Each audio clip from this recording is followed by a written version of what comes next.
Hello बच्चों, आपने पिछले लेसन में पढ़ा था कि इसकी एक्सरसाइज पार्ट को भी समझा था पिछली क्लास में।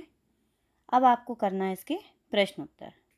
तो प्रश्न उत्तर करवाने के पहले मैं आपको थोड़ा सा बता दूं कि आप लोगों ने, कुछ बच्चों ने एक्सरसाइज करके पहले से दे रखी है। मैंने दी नहीं थी, लेकिन फिर भी मैं दोबारा दे दूँगी, तो आप अपनी कॉपी में या कहीं पर भी सॉल्व कर लीजिएगा।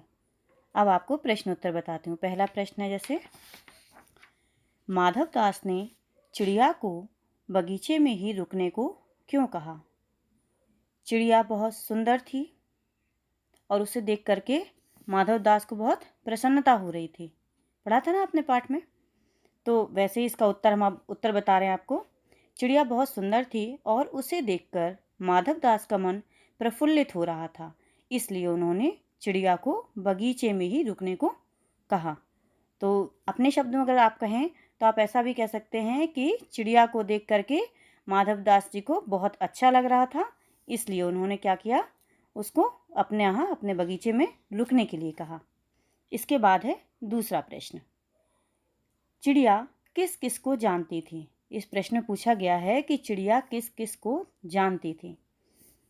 इसका उत्तर, चिड़िया अपनी माँ को, भाई को, सूरज को और उसकी धूप को जानती थी। उसकी धूप मतलब सूरज की धूप को जानती थी। तो ये हुआ वह किस किस को जानती थी।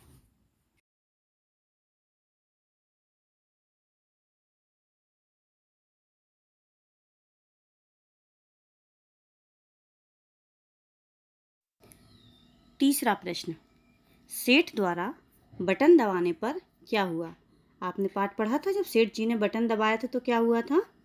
उनके हवेली में आवाज़ हुई और उसको सुन करके दौड़ करके उनका एक नौकर आया था। तो इसका उत्तर देखिए, सेठ द्वारा बटन दबाने पर कोठी के अंदर आवाज़ हुई, जिसे सुनकर एक नौकर बाहर आया।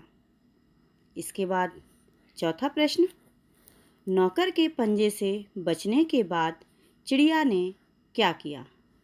इसका उत्तर है, नौकर के पंजे से बचने के बाद चिड़िया चीख कर चिचियाई और उड़ती हुई अपनी माँ के पास पहुँची और माँ की गोद में गिरकर सुबकने लगी।